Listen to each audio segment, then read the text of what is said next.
I'm the best ever. I'm the most brutal and vicious and most ruthless champion there's ever been. There's no one can stop me.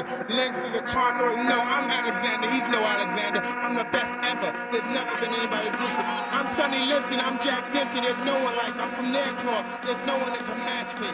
My style is impetuous. My defense is impregnable. And I'm just ferocious. I want your heart to Allah.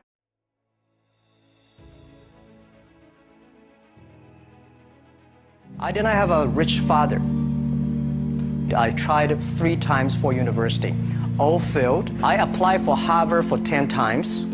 All failed. They don't even want to see me. For the last time, I went to the teachers' college, which was considered the 3rd or 4th class of my city.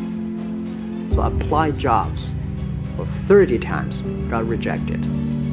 It was so difficult at that time. I was so frustrated because I taught in the university. My pay was $10 a month because I could not find a good job. I went and worked out 5 hours a day, and I was working on construction. Because in those days in bodybuilding, there was no money. I didn't have the money for food supplements or anything. So I had to go to work. So I worked on construction. I went to college, I worked out in the gym, and at night from 8 o'clock at night to 12 midnight, I went to acting class 4 times a week. So I did all that. There was not one single minute that I wasted. And this is why I'm standing here today. In 1994, discussed that I'm going to do something called internet. And 23 of them against it. They said, this is a stupid idea. We have never heard about internet, and you know nothing about computer. And I never thought I was smart. Nobody believed that I could be successful because everybody said, well, this guy think differently, think crazily, you know, they think about something never work. I tried to borrow $3,000 from the banks. It took me 3 months, but I still cannot get it. We talked to over 30 or 40 venture capitalists.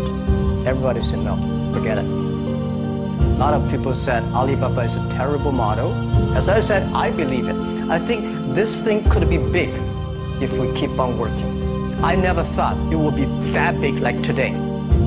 But I believe that something is waiting for me there. And I have to work hard to prove myself. That was the tough experience. So we gathered $50,000 from 18 founders. We started.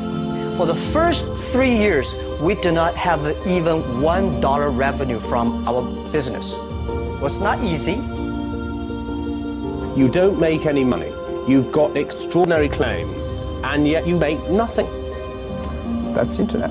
Yes, but what's the point? Are you a millionaire? Now? No. Do you want to be? Well, I hope. But why it keeps us going ahead, going forward? Because I received lots of email of thanks from the customers. They say, this is such a great thing. We cannot pay you, but this thing helped us. If you keep on helping us, one day you will be successful, and I believe this. Little by little, we build up our business. Little by little, we build up our ecosystem of the infrastructure. And now, after 16 years, we have an Alibaba group, we have a Tmall group, we have a Taobao group, we have Alipay. And people said, you are so smart. How could you make a company like that?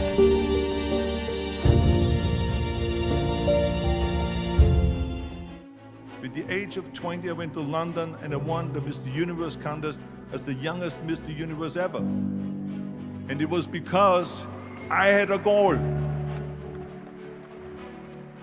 You see, if you don't have a vision of where you go, and if you don't have a goal where you go, you drift around and you never end up anywhere. 74% hate their job in America. The majority of people don't like what they're doing because they're really not doing it because they didn't have a goal and they followed this goal. They just aimlessly drift around, and then all of a sudden there's a job opening, so they get that job because you have to work. But then when you work, it's a chore. It's work. It's not fun. So if you think about, only a quarter of the people really enjoy what they're doing in life. So people always ask me, when they saw me in the gym in the pumping iron days, they say, why is it that you're working out so hard? 5 hours a day, 6 hours a day, and you have always a smile on your face. The others are working out just as hard as you do, and they look sour in the face.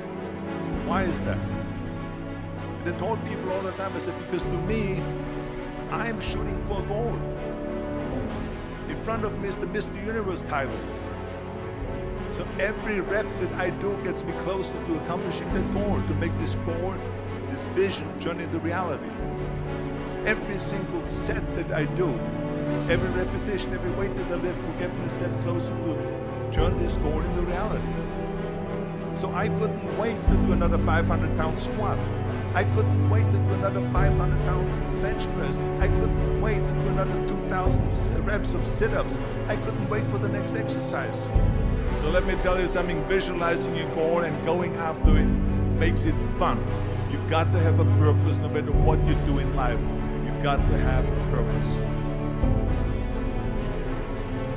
Muhammad Ali worked his butt off. And I saw it firsthand. And I remember that there was a sports writer that was there in the gym when he was working out, he was doing sit-ups. And they asked him, how many sit-ups do you do? And he said, I don't start counting until it hurts. Now think about that. He doesn't start counting his sit-ups until he feels pain. That's when he starts counting. That is working hard. And so you can't get around the hard work, it doesn't matter who it is. Work your ass off. There is no magic pill. There is no magic out there. You cannot get around, you have to work and work and work. Make sure of this and make sure of that and all that stuff. So it's work.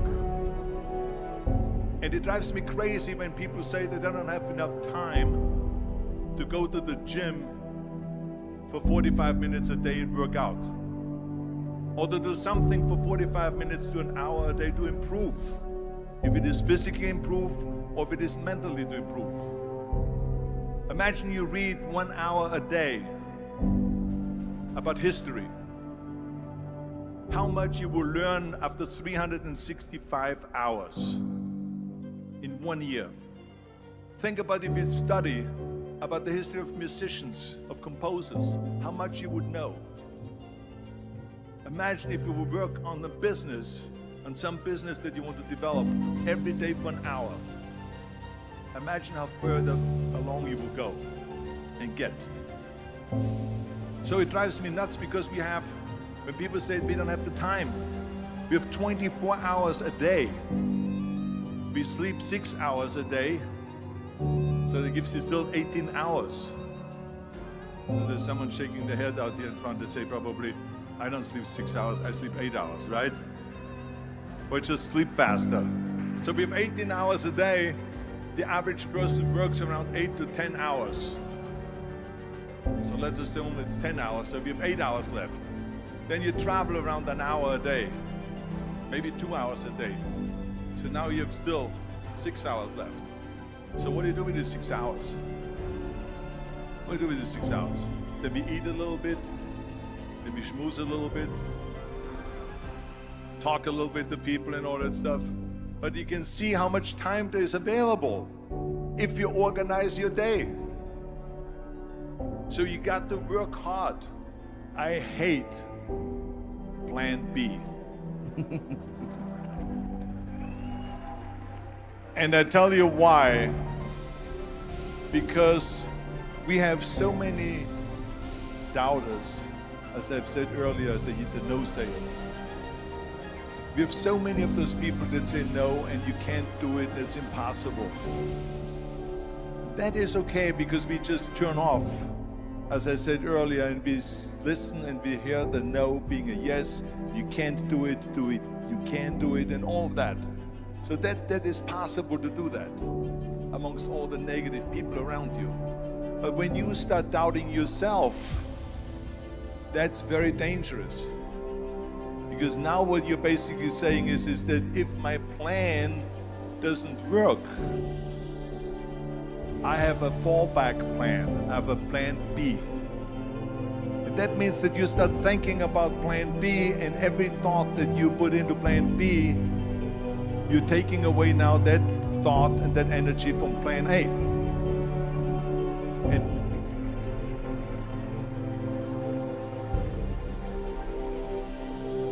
And it's very important to understand that we function better if there is no safety net, because plan B becomes a safety net. It says that if I fail, then I fall and I get picked up and I have something else there that will protect me. And that's not good, because people perform better when there's no safety net. People perform better in sports and everything else if you don't have a plan B. I'm telling you, I've never ever had a plan B. I made a full commitment that I'm gonna go and be a bodybuilding champion. I made a full commitment that I'm gonna be in America. I made a full commitment that I'm gonna get in the show business and I'm going to be a leading man. No matter what it takes, I will do the work.